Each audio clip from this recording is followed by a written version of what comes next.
We're back, everybody. With Mark Class 7.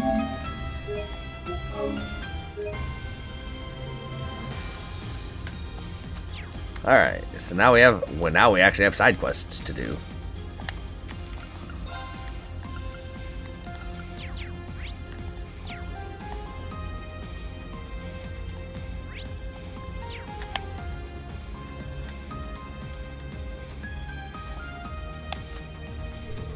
Are you reading a letter, Maya? Oh, Instructor Reen. Yeah, it just arrived. It's from my father. Your dad. He used to be a captain, but due to the incident in Hamel, he had the misfortune of being discharged. Though it's easy to imagine that being reinstated would recover his self-confidence and pride. And now he sent a letter to Maya. I can only imagine what it contains. Seems like you managed to figure things out like always, Instructor. I mean, I was going to tell you everything anyways, since it's not like I have any intention of hiding things. Essentially, he's saying I should drop out of the branch campus and immediately head down to the surface.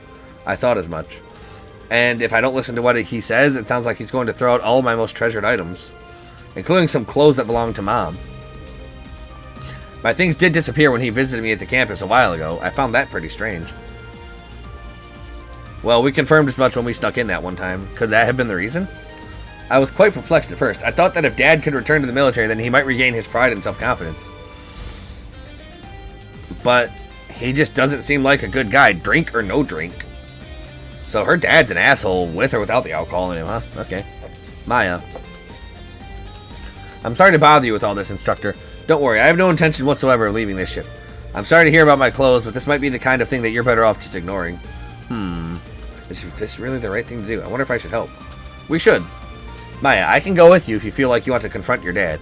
Regardless of how he's gone about it, I'm sure your dad wrote this letter out of love. There's got to be some room for discussion, right? You may be right, Instructor Reen.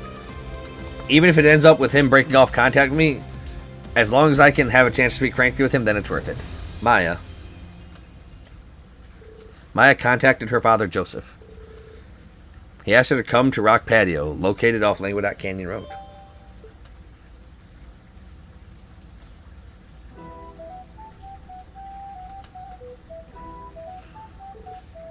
Your dad looks like a tool. So you came, Maya. I predicted you'd be bringing the Ashen Chevalier with you. Well, I couldn't help but notice how one-sided your proposition to Maya was. I'm just here to look out for her as her instructor. That shouldn't pose any issues, right? Maybe not, but I have no intention of staying to chat. I only came because I wanted to know how sincere you were. Well, naturally, it's down to the parent to correct their child's misapprehensions. That blunt hard-headedness of yours reminds me so much of your mother. What I want is to give her spirit an appropriate send-off. And I've decided that a contest between you and I will be the best way to see to that. A contest? What are you... My intentions are twofold. Firstly, I wanted to get you off the Courageous 2.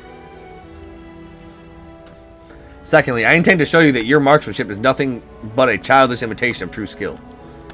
You've got a lot of nerve saying that to me. Go ahead and prove me wrong if you can. If you can defeat me, I will return your belongings and allow you to remain at Thor's. But if I win, you'll return home with me here and now. Fine by me, but you're going to regret this. Now that's my girl. Alright then, allow me to set the terms. We'll be using rubber bullets, and both of us will work with the spotter. It's a team effort, huh? I guess that explains why you're here too. Heh, should have known I couldn't hide from you, Schwarzer. Lecter, you dick. Major Lecter. Of course, you're Brigadier General Arendel's son. You must respect our father's history a lot to suffer through his company like this. You knew about that, Maya? Ha, you've really done your research. Well, that saves us an explanation or two. My dad owed Major Joseph a lot. Helping him out with this is the least I can do. There's no need for you to feel indebted, but I appreciate you lending a hand all the same. So there you have it, a 2-on-2 sniping showdown. If you're willing to participate, of course. Sure, I've got enough experience to come in handy here. It's the least I can do to support one of my students. Then it's settled. Use this entire field as you wish. Anything goes. Once we've both decided on our starting positions, we'll begin. The winning team will be able who lands the most hits on their opponents. Have it your way.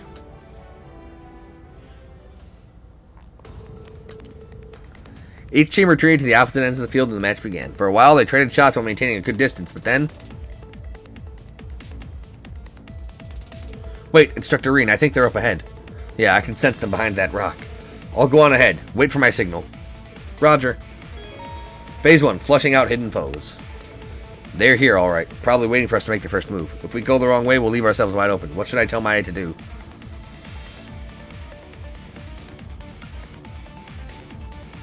Oh. Oh, no. I mean, I did save, so I can always go back and choose the right options. I'll try to lure them out. You go to higher ground and get ready to pick them off. Open fire as soon as they leave their cover. Yes, sir. They got themselves a good vantage point. This is nothing. Don't lose focus. There!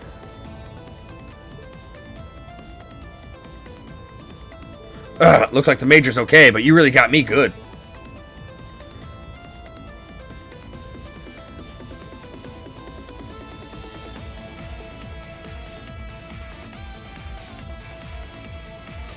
Our opponents have got to pass this point. When they do, cover me while I lead the charge. Understood. I'm standing by. Phase 2, ambushing advancing foes. This is our chance to gain a big advantage. We just have to get the timing right.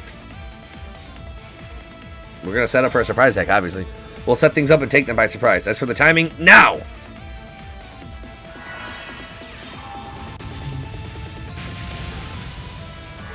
Damn it, they got in before us. Where is she? There! Bam! Right in the arm. Take that, Dad, you loser. Ha! Not bad. Joseph continued to dominate the contest with his prodigious skills. Despite Reen's best efforts to counter Electra at every turn, the rival team started to take the lead. However, Maya refused to give in. Final phase, standoff. I'm impressed you made it this far, Maya. I have more points right now, but why get so hung up on rules? What do you say? Last one standing wins? But only shots to the head or heart count. Have it your way. It won't change the fact that I'm going to win this. Guess that's our cue, huh, Schwarzer? Forgot to hand it to you. That unclouded eye technique of yours is pretty sharp. The 8-leave school is nothing to sneeze at. Thanks. Your instincts are cut above the rest, too. You have a real gift for knowing where everything is at any given time. It's honestly a challenge to keep up. Heh. Oh, you're making me blush. The match has certainly been a lot more exciting than I expected. But playtime is over. It's time to settle this. This is it. No more second chances. How can I best support Maya? I mean, we have to concentrate on offense because she's our ranged attacker, so we should be getting up in their grill. I'll charge right in to provide Maya with the opportunity she needs. Maya, I'll go on the offensive and try to confuse them a little. They totally didn't hear that standing 3 feet away from us. You do what you have to. I'll support you right up to the very end. You got it, instructor. A victor finally emerged, bringing the contest to a close.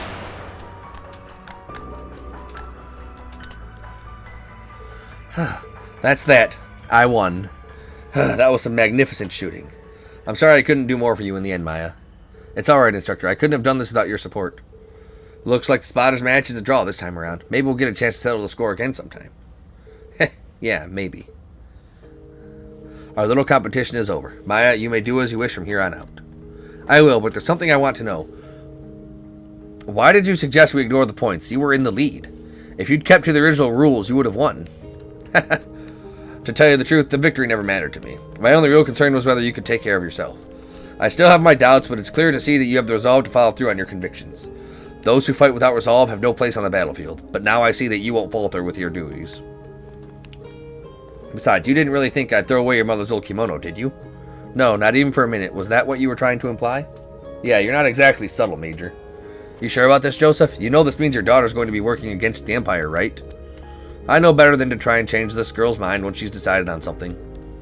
Just promising you won't die out there, Maya. Of course. You too. Aw, sort of good, Dad. Maya took back her things and returned to the courageous 203. I did it. AP increased only by 1. I thought I did pretty damn good. Only 1. Only 1.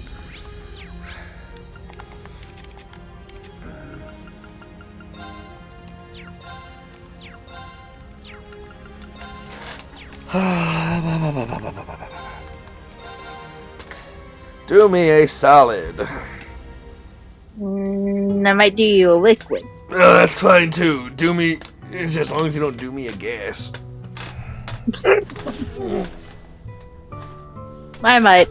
What is it? Pull up a quest list for 827. Because clearly there's the actual quests for Act 3, the 3 that I was given, but clearly there are... Oh, wait.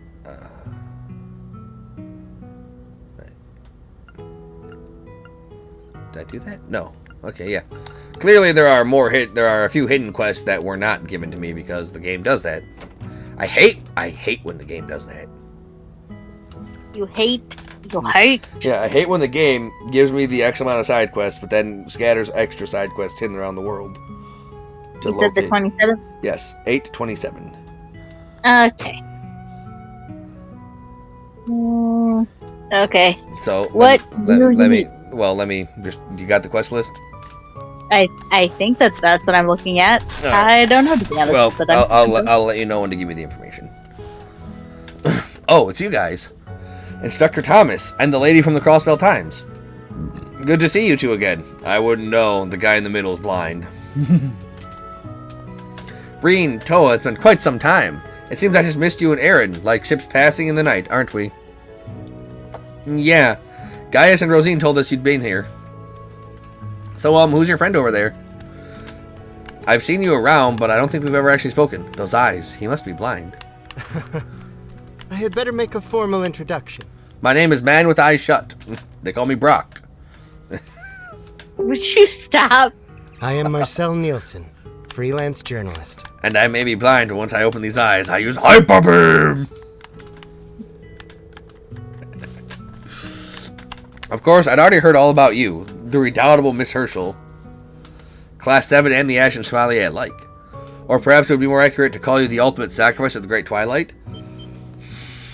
How do you know that? Knowing things is his business. Mr. Nielsen taught me everything I know about journalism. He's even won the Pulitzer Prize several years in a row at that. He's covered the mysterious incidents in the Burl, the D.G cult incident, even the annexation of Crossbell. Wow, that's an impressive resume.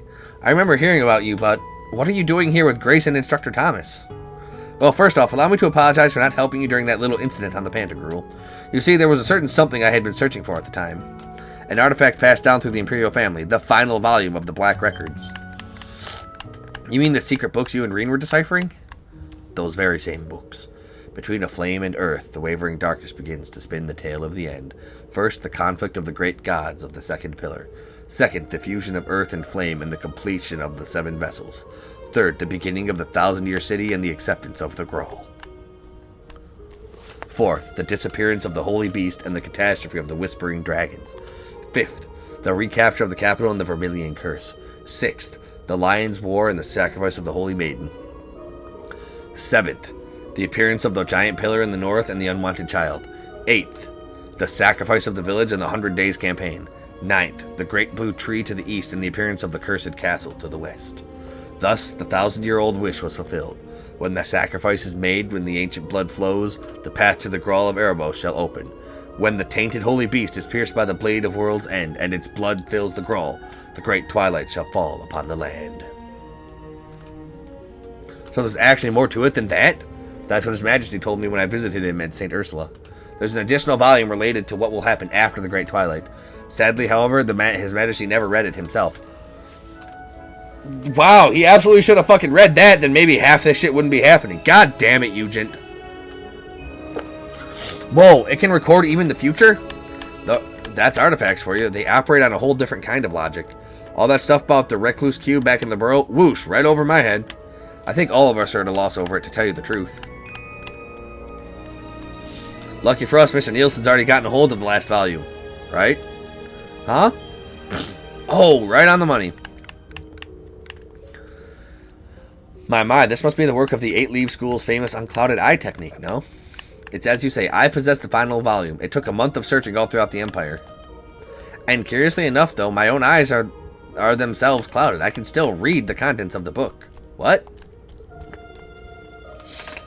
That this is the final volume of the Black Records is an unmistakable fact. Naturally, once I heard about it, I set about negotiating a trade. In the end, we settled upon a very simple condition. All you have to do, Reen, is give Nielsen an interview. That's it. Huh? Me? But don't worry, I don't actually plan on publishing it. I already pieced together a few basic facts from your lineage alone, as well as the unfortunate position you've been placed in. Nevertheless, it's my nature to seek out the truth. I want to find out exactly what is going on here in Erebonia. And what better way to get to said truth than to ask one of the people directly involved? Everything I've heard puts you at the center of all the strange happenings that have occurred over the past few years. I'd be happy to give you the last of the Black Records in return for answering a few of my questions. Reen. Goodness me, Wazi told me you were a preceptor, but it's rather unnerving just how much you already know. What do you say, Reen? The decision ultimately lies with you.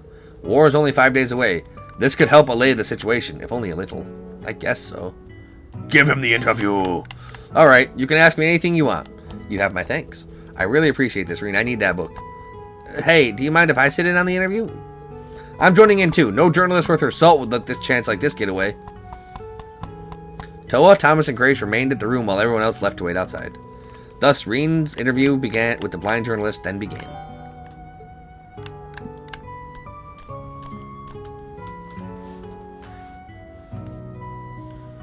Now, Reen, I understand that Thomas was your history teacher, and given Miss Herschel's grandfather's expertise, I'm certain she knows her fair share as well. So I'd like to press right on and get to the heart of the matter, if that's alright with you. Yeah, sure. I have to admit, I'm feeling a little nervous. You can go ahead and start whenever you're ready. I can't let my nerves get to me. Let's begin with a quick synopsis then. As it stands, the Great Twilight Phenomenon is currently enveloping the whole of the Empire. The force behind it all is called Operation Jormungand, while the resistance against them is referred to as Mio Mirage. Moreover, the key factors of this entire dilemma are the 7 Divine Knights, as well as the 2 Septarians they had been forged from. A great number of implications behind these events are too much for humanity at large to handle. They make the history of our entire species feel trivial, meaningless even. But if we seek out these truths with an open mind, I believe there's more that awaits us than mere existential dread. What's happening here goes beyond just Erebonia. There are a myriad of different factors at play. There are? I see. Sounds like this is about to get deep. Just how much does this guy know? One of those factors is, of course, the Erebonian Empire. Thanks in part to the Ardner family owing allegiance to neither the clans of Earth nor Fire, they quickly rose to prominence. Thus today, Erebonia stands as one of the oldest nation-states in Zemuria. With the help of the Septian Church, it quickly expanded both its territories and its influence. That spectacular growth was also what gave birth to the Empire's unique system of class. All of which culminated 250 years ago with the War of the Lions. There are plenty of intriguing rumors regarding what went on behind the scenes, but that's not quite what concerns us at the moment. What does concern us is what happened in the wake of the war, something that's even exerting an influence on the world even today. Do you know what it is? Do you know what it is I'm referring to, Reen? I think so.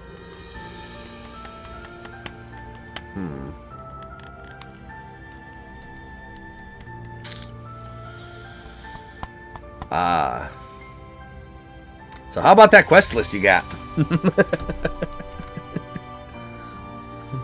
Yeah.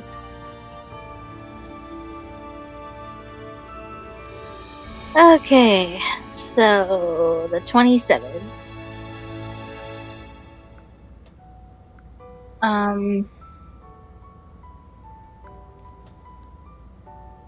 Oh, did you need me to give you the answers? Well, firstly, I want you to give me a list of the quests. Like, what quests there are. So, I don't know if these include the hidden ones, but... It usually does. Okay, I only see 5 quests, though. That's good. That's what I like to hear. Okay, alright, so... The first name is a Herculean task. Yep, that's one of the ones I received on the ship. Okay, the Radio Stars Reborn. That's one of the ones I received on the ship. I want to believe. Okay. Interview with Nielsen, which is what we're doing. That's what we're doing right now. Clearing the airwaves. That's the third one that I received on the ship. A father-daughter bout, And that's which what I we think just you did. did in bio. Yeah. Okay, so this is the last of the hidden quests. Okay. I just need to make sure. Yeah, because yeah, and I mean, I guess give me the answers too. Okay, so this was the. So let me let me give my answer and see if that's right first. Okay. So let me know when you have the answers pulled up. All right. So is this the first question? Yes. So Okay. I was going to say. So what significance change occurred after the War of the Lions?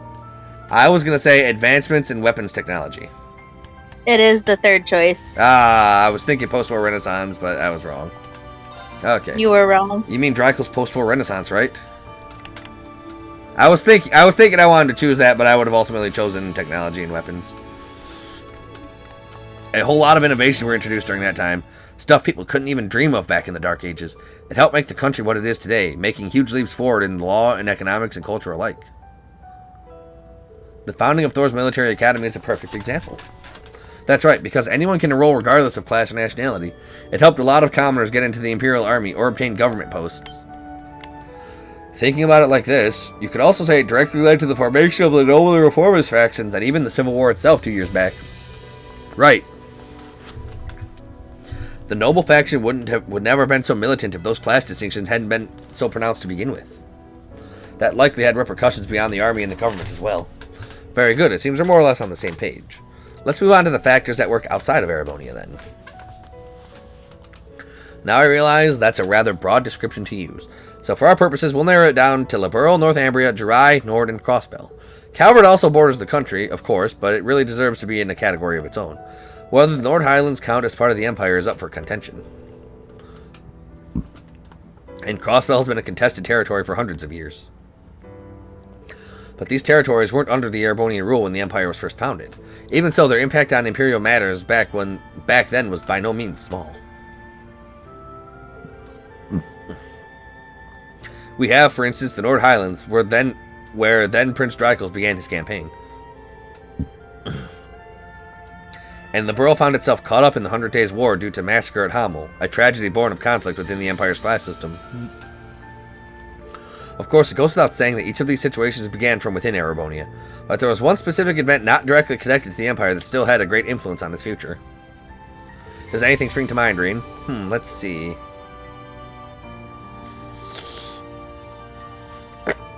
So, I'm going to say the Northumbrian disaster,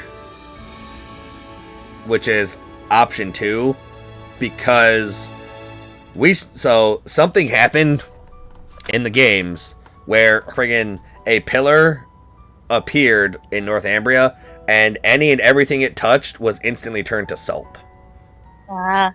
So is it answer 2? So is it answer 2? It is answer 2. Yeah, that's what I thought. Cause we still don't know what the hell that pillar is about. We've never figured it out. It's never been like that. That information has never been given to us. It's literally friggin' like if you so much as touch it, even with a finger, your entire body gets instantly turned to salt. Oh. That's why Northumbria that's why Sarah had to do what she had to do in Northumbria, because a good entire third of the entire Northumbrian state was turned to salt because of that pillar's appearance. Oh. Did not know that. Gotta play the games. The only thing I know of that fits the bill is the salt pail, the one that appeared during the Northumbrian disaster. We still don't know exactly what caused it, but it definitely wasn't the Empire. A natural disaster like that would surely have had far-reaching consequences. That's true. It set off a sequence of events that led to the Northumbria changing from a principality to an autonomous state. Many refugees fled to Erebonia, and the newly established Northern Jaegers found plenty of chances for employment as they were hired by Erebonian nobles for proxy wars.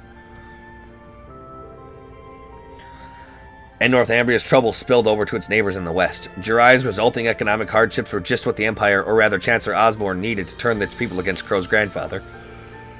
Yeah, that's exactly right. I see. When you think of it that way, you can really start to glean the wider impact that disaster had on the world. Even the Imperial Liberation Front's creation can be traced all the way back to it. Quite right, it's an event that certainly deserves our consideration, if we aim to properly unravel the goings-on of the Empire. Let us conclude by moving over to the happenings to the east. Again, to narrow things down, we'll specify east to mean Crossbell, now a part of the Empire and Republic of Calvard. We may end up bringing other powers of the continent into discussion, but for now let's focus on these two. Calvard has fought with Erebonia for control of Crossbell for centuries now. About 100 years back, their monarchy was overthrown and a republic established. Then, 72 years ago, Calvard and the Erebonia negotiated shared rule of Crossbell, effectively turning it into an autonomous state.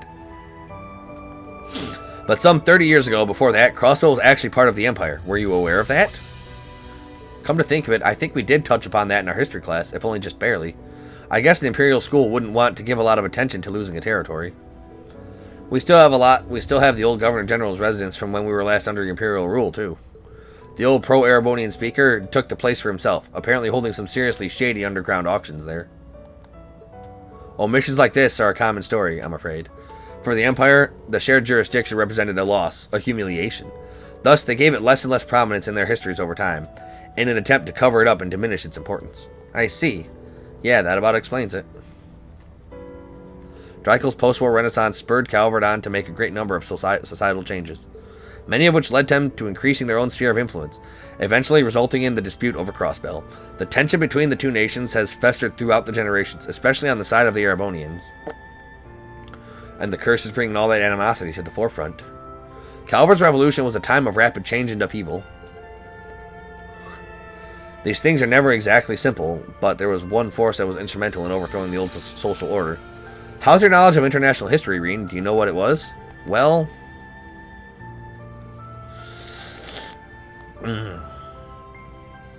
What force helped overthrow the Calvert monarchy? I'm gonna say answer 3, the Septian Church. It is the immigrants from the East. Ah!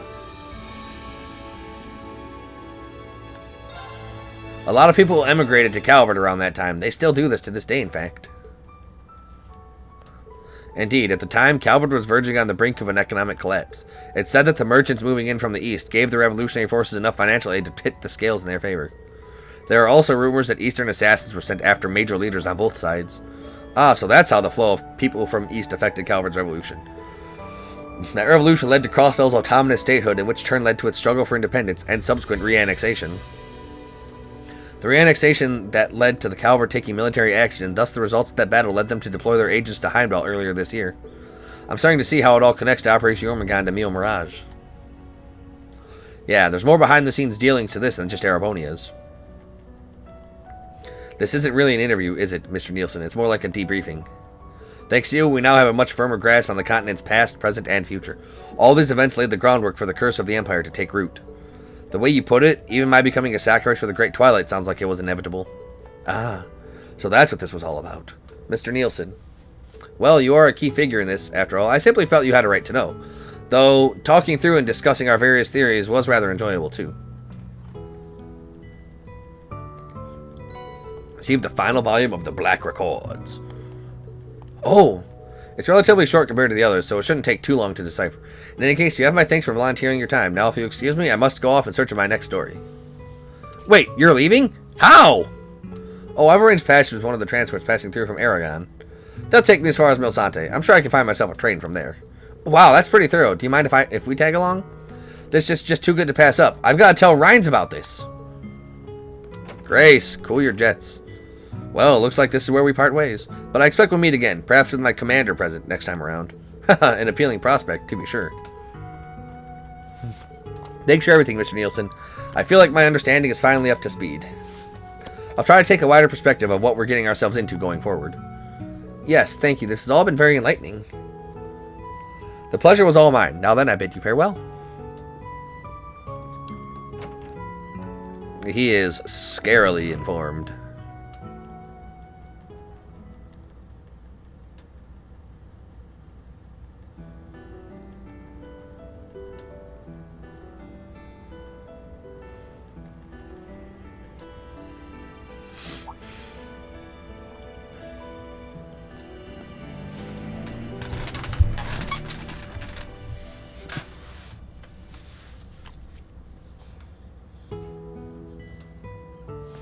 Thanks so much, Reen. I'll get right on translating the final volume. It'll take me a couple of days, but I'll have to get it done before you have to leave. I appreciate it. Will you be heading back to your Merkaba then? Not yet. I need to go discuss some things with Rosine. Plus, I thought I'd stick around and help with some of the repairs to your Merkaba. Take care, Instructor. Hopefully we'll meet again sooner instead of later. Well, we did spend 2 years together at Thor's. That has to count for something, no? We should all go out for a drink sometime. We can invite Neidhart along, too. Sounds like fun. Now then, everyone, until we meet again, take care in the meantime. Oh, man, friggin'. Do you remember in the first or second game when he was just fucking Thomas Lysander, our history teacher, and he wanted to join Sarah and Neidhart for a drink, and they tried to just foist him off on each other and not want to go out with him? Right. Now they're all cool with going out with him because now he's not that geeky history instructor. He is Thomas Lysander, the partitioner, member of the Girls Ritter. And he's not wearing those stupid swirly velvet glasses.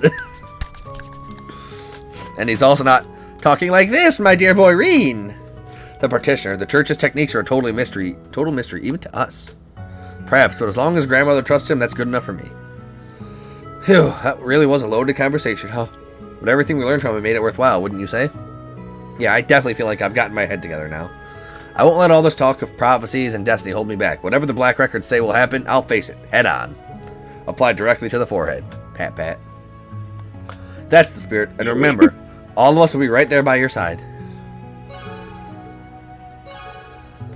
The Goldia gem. 7,000 Mira. So much Mira.